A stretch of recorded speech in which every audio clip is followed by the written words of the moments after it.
Izao no Jehova izay mamela ny elokao rehetra, izay manasitrana ny aretinao rehetra. Fotoana izay amakin'Andriamanitra manokana ny marary sy ny ankonana misy ny tsy salama, ny fandaharana. Izao no Jehova.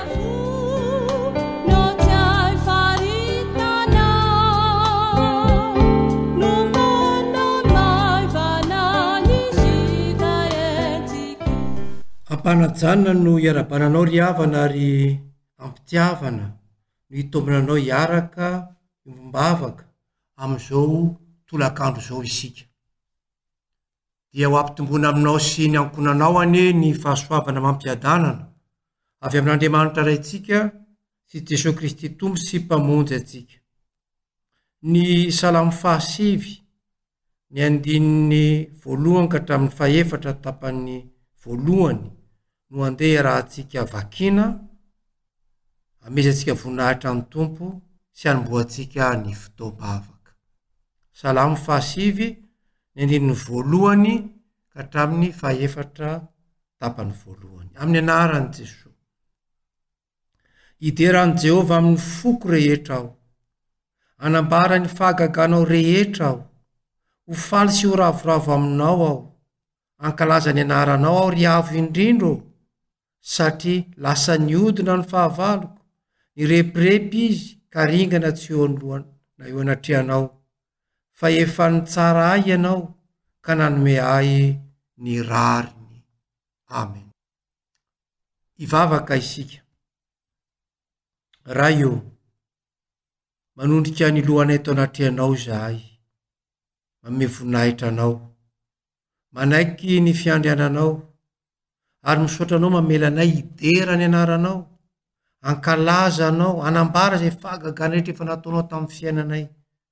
Enina dia ny hafanay amin'izao tolakandro izao ary mivambavaka dia fahagagana sy famindrapo avy aminao. Ankalaza anao izay Andriamanitro, ary indreto izahay miandrandra ny teninao, le teny fiainana, le teny izay anavaozanao anay indray. Tsy miafina aminao ny aretina mianjady amin'ny tsirairay avy, kanefa mahatoky izahay fa amin'ny alalan'ny fanahinao masina dia hiasa mahery ianao ka hanafaka sy hanasitrana ary zany teo voninahitra ao Jesosy. Amen. Ry hava-malala ao amin'ny Tompo, tonga amin'ny fotoana izay andraisantsika ny hafatr'Andriamanitra isika ankehitriny. Hivavaka isika alohan'ny hamakitsika ny soratra masina.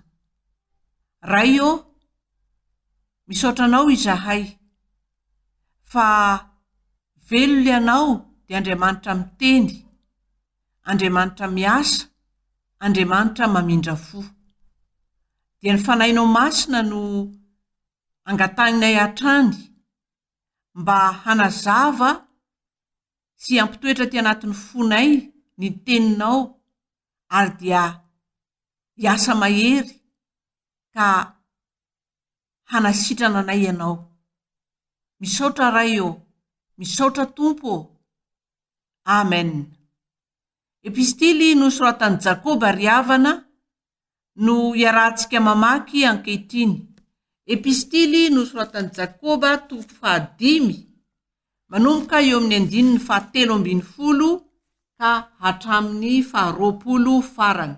Epistily nosoratan'i Jakoba toko 5 manomboka eo amin'ny 7:10 hatramin'ny 20 farany. Amin'ny anaran'i Jesosy. Misy ory ve ianareo? Aokizy hivavaka. Misy finaritra ve? Aokizy ho velokira fiderana. Misy marary ve ianareo? Aoka izy ampiantso ireo loholom-piangonana hivavaka eo aminy, sady anositra dililo azy amin'ny anaran'ny Tompo. Fa izany vavaka izany, rehefa atao ampinoana, dia avonjy ilay marary. Hositran'ny Tompo izy, ary raha nanota dia avela ny elony. Ho mieke eloko ianareo samy ianareo ary mifampivavaha mba hasitrana anareo fa mahery fiasa tokoa ny fivavaky ny olo-marina. Olona tahaka antsika izao ihany Eli, fa nivavaka mafy izy mba tsy hilatsahany ranonorana amin'ny tany, dia tsy nilatsaka ny ranonorana 3 taona sy tapany. Ary nivavaka indray izy dia nandatsaka ranonorana ny lanitra ka nahavokatra ny tany. Ry havako, raha sendra misy aminareo miala marina ka misy mamerina azy, dia izao no tsarovy, izay namerin-dalana ny mpanota hiala amin'ny fahadisoany, dia namonjy ny fanahin'izany mpanota izany tsy ho faty, sady mikosoka ny fahotana maro miavosa. Amen. Araky izany niarahana namaky izany dia mino aho fa fantatrao fa ny dikateny iombonana no namakitsika ny soratra masina anio. Ny epistily izay nisoratan'i Jakoba dia nisoratan'i Jakoba ho an'ny mpino ry havana, ho an'ny fiangonana, ary eto dia miresaka ny marary izy.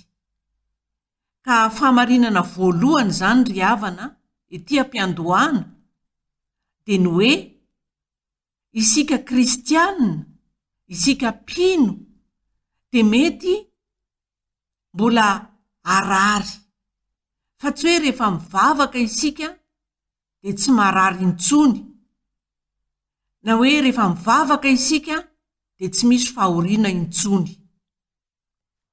Ny ambaran'ity soratra masina izay niarahantsika namaky ity dia mifantoka indrindra amin'ny vavaka. Ambarany eo moa hoe fiainana mihitsy ny vavaka, na fahoriana na fifaliana sy fitahiana.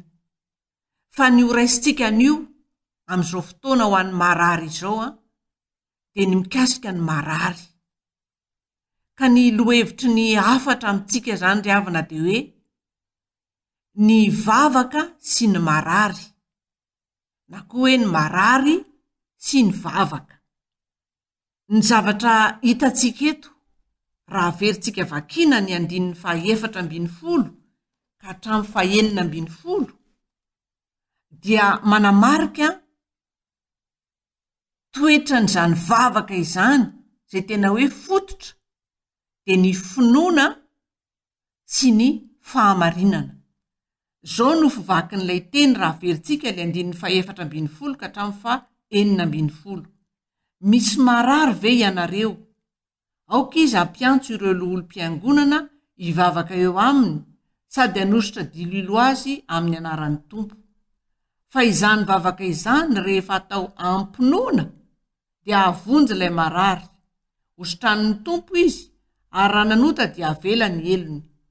Ko mieke eloka ianareo samy ianareo ary mifampivavaha mba hasitrana anareo, fa mahery fiasa tokoa ny fivavaky ny olo-marina. Ny vavaka zany dia raha atao ampinoana dia avonjy, ary mahery fiasa tokoa ny fivavaky ny olo-marina. Fahamarinana voalohany dia ny hoe finoana, ary ny faharoa dia ny hoe ny fahamarinana zany.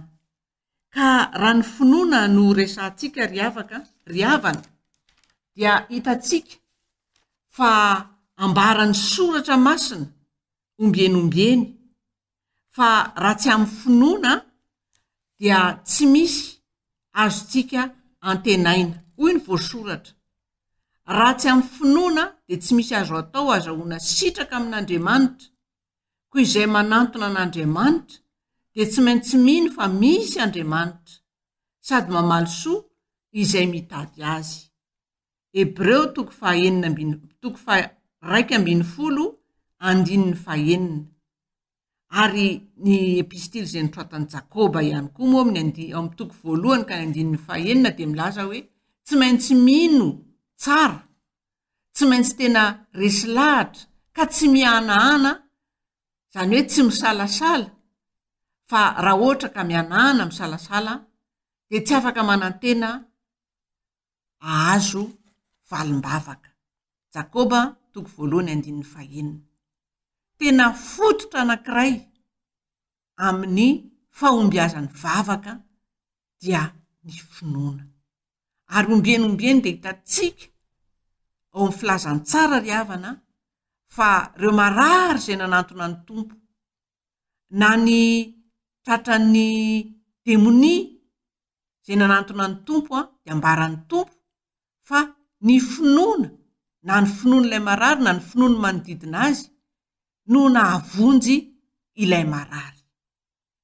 Voakasika izany toetra fototry ny vavaka atao amin'ny marary izany na ilay marary sy ny manodidina ilay marary tahaka ny fianakaviana, izany hoe ireo izay manana an'ilay fahoriana izany dia tokony hivavaka, fa ao ihany koa izay voalaza eto hoe ny loholon'ny fiangonana, ireo mpanompon'Andriamanitra. Ilaina zany le finoana ho an'ilay marary, ilaina le finoana ho an'ireo mivavaka ho an'ny ilay marary. Ry havana, i Abrahama dia natao hoe rain'ny mpino satria voasoratra fa nino izy izay nambara taminy ary nanantena izy na dia efa tsy nisy nanantenana intsony aza satria izy efa lehibe sara vadiny efa mitsahatra tsy afaka hiteraka intsony.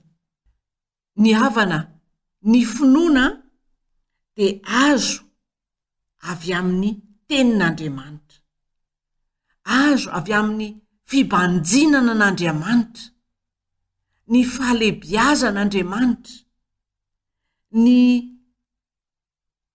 fitiavan'Andriamanitra atsika, ny fahefan'Andriamanitra tsy toa. Fa raha ohatra ka mijery ny zava-misy isika dia levona ny finoantsika ry havana. Ny fibanjinantsika n'Andriamanitra ho isika, ny asan'Andriamanitra, ny fibanjinantsika sy ny fisaintsainantsika ary ny fiainantsika ny tenin'Andriamanitra, izany no mampisy ny finoana. Fa raha ohatra manao tahaka ny Petera isika, mijery ny ranomasina izay efa nandehanany, dia milentika isika ry havana. Raha mijery ny tafio-drivotra isika dia tsy afaka hatoky isika, tsy afaka ino isika fa mbola ho avotra. Fa rehefa mibanjina isika an'Andriamanitra, an' Jesosy Kristy tompony finoantsika sy mpanefa azy, dia afaka mizotra isika amin'izay mbola tsy hita kanefa antenaitsika. Ary izany no famaritana ny finoana dia hoe fanantenana ny amin'ny zavatra izay tsy hita. Ny Andriamanitra ivavahantsika dia Andriamanitra nahary izao tontolo izao, mifehy ny zavatra rehetra na ny hita na ny tsy hita. Andriamanitra mpahary, Andriamanitra mpanangana ny rava, Andriamanitra mpamela heloka ary mpanasitrana ny aretina rehetra. Matsiaro an'izany Davida mpanao salamo, ka niventeny izany ao amin'ny salamo 7:1. Misaora ny Jehovah ary fanahiko, ary izay rehetra ato anatiko izy misaora ny anarany masina. Izay mamela ny helokao rehetra, izay manasitrana ny aretinao rehetra, izay miaro ny ainao tsy hidina ny andavaka. Andriamanitra ry havana dia tia atsika, ary izany nanolorany tenany ao amin'i Jesosy Kristy hamonjy atsika. Fantatsika loatra ilay Jaona 7:5-9 hoe fa toy izao no nitiavan'Andriamanitra izao tontolo izao, nomeny ny zanan'ilay tokana mba tsy ho very izay rehetra mino azy fa hanana fiainana mandrakizay. Manana tanjona ho atsika Andriamanitra. Niditra teo amin'ny fiainan'ny olombelona ny fahotana, ny fandikana ny sitrapon'Andriamanitra, dia niditra ny fahoriana, niditra ny fahafatesana, satria fahafatesana ny tambiny ota fa Andriamanitra ry havana tsy resiny ny faharatsiana ary Andriamanitra efa nandresy ny fahafatesana ary dia izany fandresen'Andriamanitra izany omeny antsika izany. Ambara ry havana ao amin'ny Romanina 5 manomboka amin'ny 12 ka hatramin'ny 120 hoe ny fahamarinana nentin'i Jesosy Kristy, ny fanekeny an'Andriamanitra no nahazahoany ny be sy ny maro fanamarinana, nahazahoany ny be sy ny maro famelan-keloka. Raha tamin'ny olona anankiray dia i Adama no niditra amin'ny fahotana sy ny aretina sy ny fahoriana sy ny fahafatesana, dia tamin'ny alalan'i Jesosy Kristy kosa dia tonga ny famelan-keloka, ny fanasitranana, ny fiainana mandrakizay. Hoy indrindra ny voalaza n'ilay Romanina 5 ka ny 7:70 izay mamintona an'izay zavatra izay hoe noho ny olona anankiray tsy nanaiky an'Andriamanitra, i Adama zany io dia tonga mpanota ny be sy ny maro. Dia toy izany koa noho ny olona anankiray nanaiky an'Andriamanitra, Jesosy Kristy zany, dia anjary olo marina eo mason'Andriamanitra ny be sy ny maro. Zay zany ry havana ilay fanamarinana ilaina rehefa mivavaka, dia ny famelan-keloka zay raisina eo amin'i Jesosy Kristy. Fa raha hoy isika ambaran'ny apôstôly Jaona, raha hoy isika hoe tsy nanota isika dia mampandainga an'Andriamanitra isika. Fa raha mihaiky ny fahotantsika isika dia mahatoky sy marina izy ka mamela antsika ho afaka amin'ny tsy fahamarinana rehetra.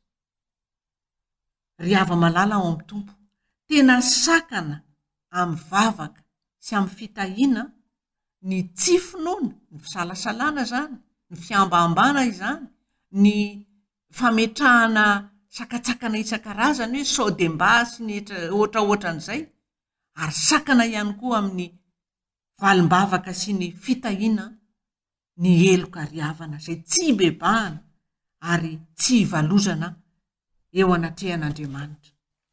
Hoy ny voambaran'ny obolana 7:20 ka ny 7:20, obolana 7:20 izay manafina ny fahotany tsy mba hahita fahombiazana fa izay miaiky izany ka miala aminy no ahazo indrafo. Ry hava-malala ao amin'ny Tompo, indrafo no ilayntsika mianakavy, famindrapo no sahaza ho antsika mianakavy, ka dia mazava ny lalana. Miaiky ny fahotantsika isika ary miala amin'izany dia mahazo famindrapo. Fa raha mitahiry isika, raha manafo-keloka isika, raha manamari-tena isika dia tsy mahita fahombiazana. Ny tanan'Andriamanitra tsy fohy fa mahavonjy, ary ny sofiny tsy lalo-dalovana fa miaino. Hoy Isaia mpaminany, fa ny elokareo no hevitra mampisaraka anareo amin'Andriamanitra reo, ary ny fahotanareo no mampiafina ny tavany aminareo, ka dia tsy miaino izy. Isaia 7:50, 1 sy 2. Ry hava-malala ao amin'ny Tompo, izao teny nampitondraina ny Jakoba izao, ny amin'ny lanja ny fivavahana eo amin'ny fiainantsika kristianina, dia ambara ombienombieny ary mazava ny soro-dalana ry havana, fa ny fanatanterahana dia tsy maintsy hiarahantsika mandrakariva amin'ilay fahasoavan'Andriamanitra. Ary dia izay no isian'ilay hoe miantso ny olom-piangonana ka hanositra diloilo ny marary.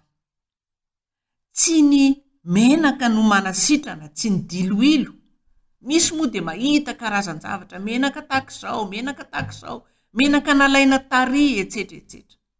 Fa ny hevitry ny hoe hosorana diloilo voalohany indrindra dia ny fanatrehan'ny fanahy masina.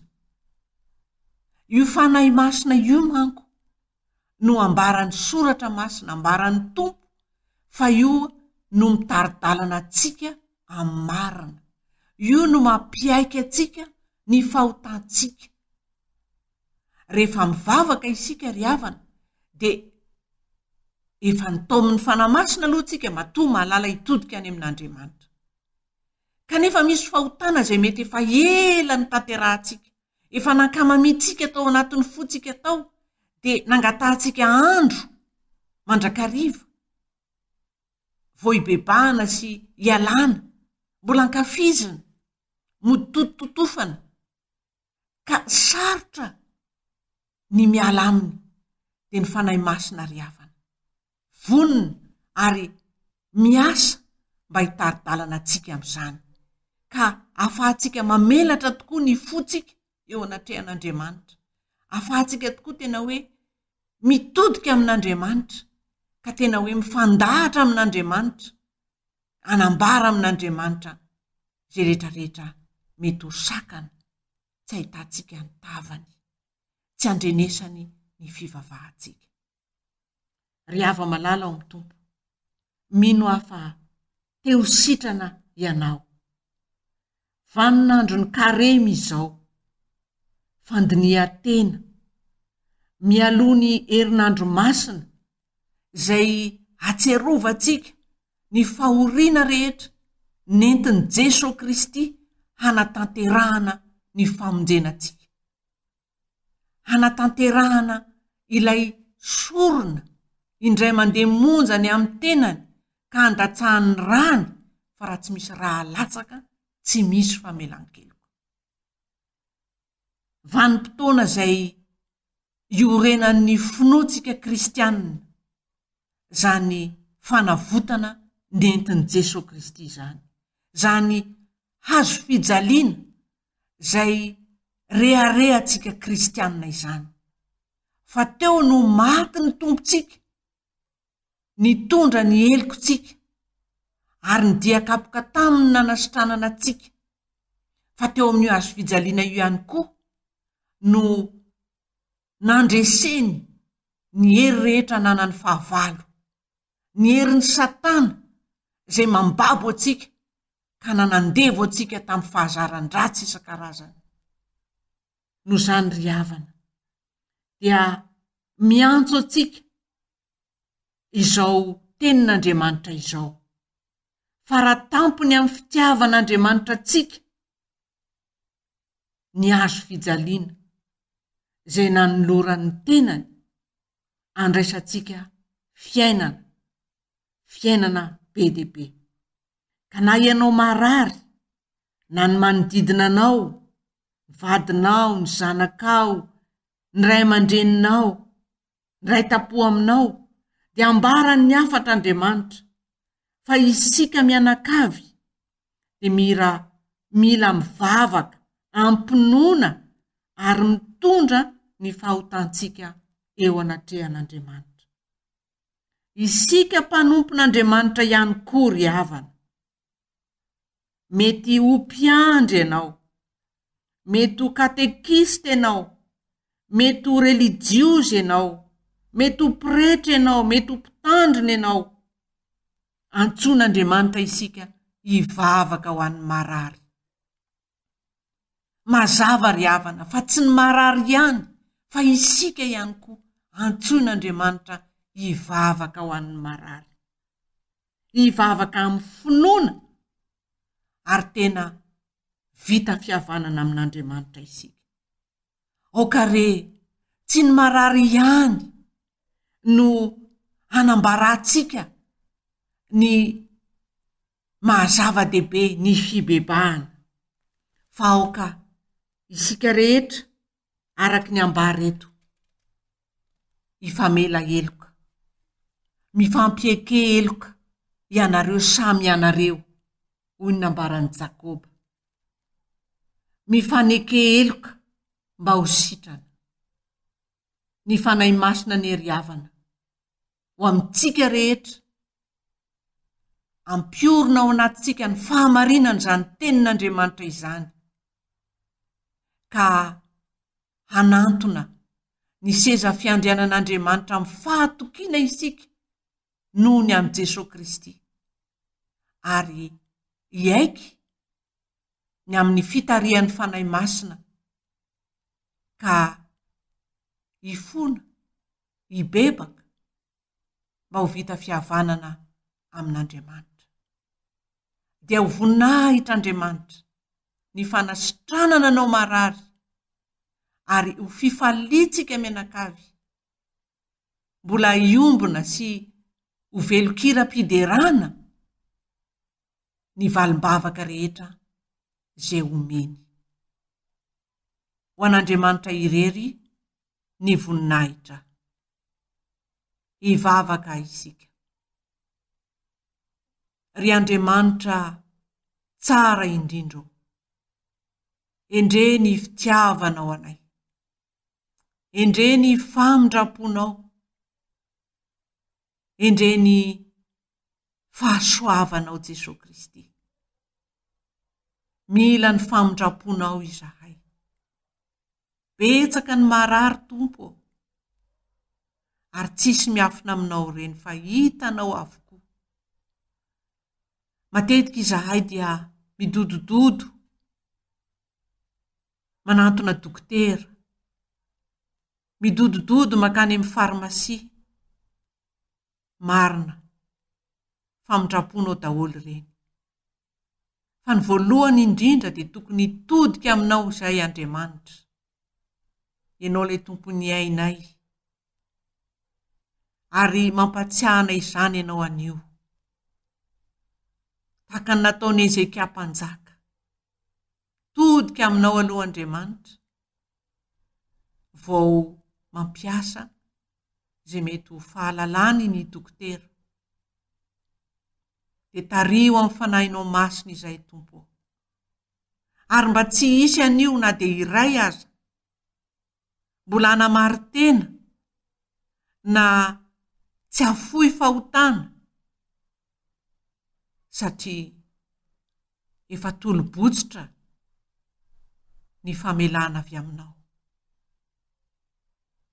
Mamelà ny elokay, na tamin'izay nataonay Tompo, na tamin'ny teny nalaoko ny vavanay, na tamin'ny fiavonavonanay, fiodinanay eo anatrehan'ny fahorian'ny olona, fialonana, fiatsaram-belatsy isan-karazany, ny fitiavan-dratsy rehetra. Sasao amin'ny rahanao izay ho afam-pahotana. Diovy tanteraka izay Tompo. Dia sitrano, atsoro ny tananao, tendreo ny loharanon'aretina, dia atsangano indray ny olonao, atsangano olom-baovao, manova fahariana Tompo, ary dia ho voninahitra ianaranao irery izay rehetrarehetra tanterahinao aminay. Misaotra Jesosy Tompo, ianao ilay tsy miova fa maharitra mandrakizay. Amen. Ry hava-malala ao amin'ny Tompo, lehibe ny fitiavan'Andriamanitra antsika. Ankehitriny dia tonga amin'ny famaranana izao fiombonam-bavaka izao isika. Ny fiombonantsika vavaka eto no mifarana ny ry havana. Raha sitrapon'ny Tompo amin'ny heriny anio isika, dia mbola iombona eto indray, hideran'Andriamanitra, ankalaza azy noho ny fahasoavany rehetra.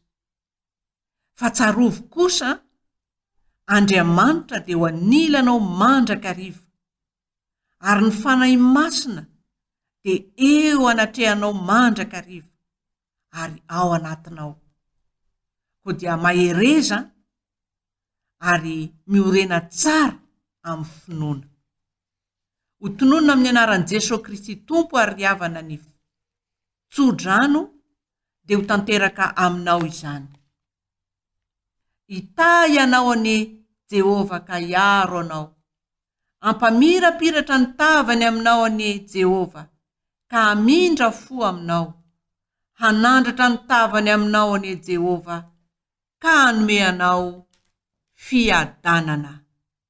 Amin'ny anaran'ny Ray sy ny Zanaka sy ny Fanahy Masina.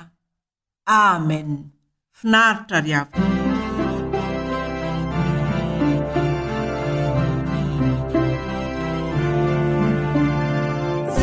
Panjaka malaza no tompo panjakanay, mahery sy tsara indrindra ka izy no aronay. Mendrika ankalazana noho ny heriny, elatany sy lanitra koa mizoa mandazany. Itumpu panjaka maheri yo nianu avi mana kitukuzahan matumpu ni heri lejiana simi simi tuana cita-cita sana nihena ni federana zayetina Rai sure ni raza tulu chana weti Rai suriza.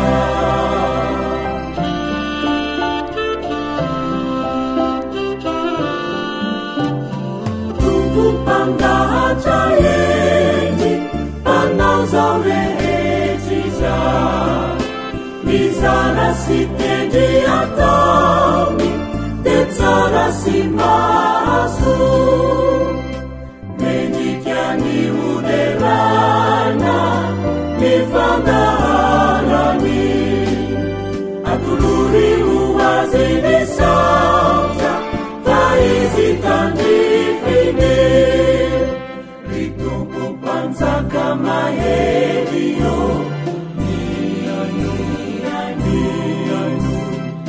avi mana kitukuzahan matukuni elilejiana simi simi tuana cita-cita sana nihena ni federana zayetinai Rai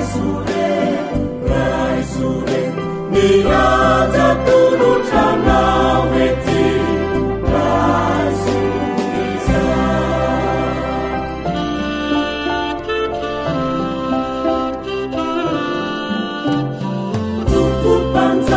situa kane fabeita fu terane rampu eramsana terana manjakizai teni panungu vavunzi sami birumiwe haleluya uamini yangu fate sonu tumpunai ritumpu panzaka maherio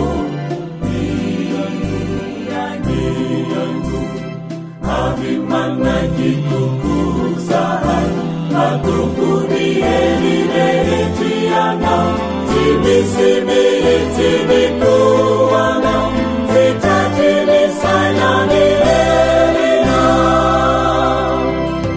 ni federana zayetina Rai sure ni raza tulu chana weti Rai suriza.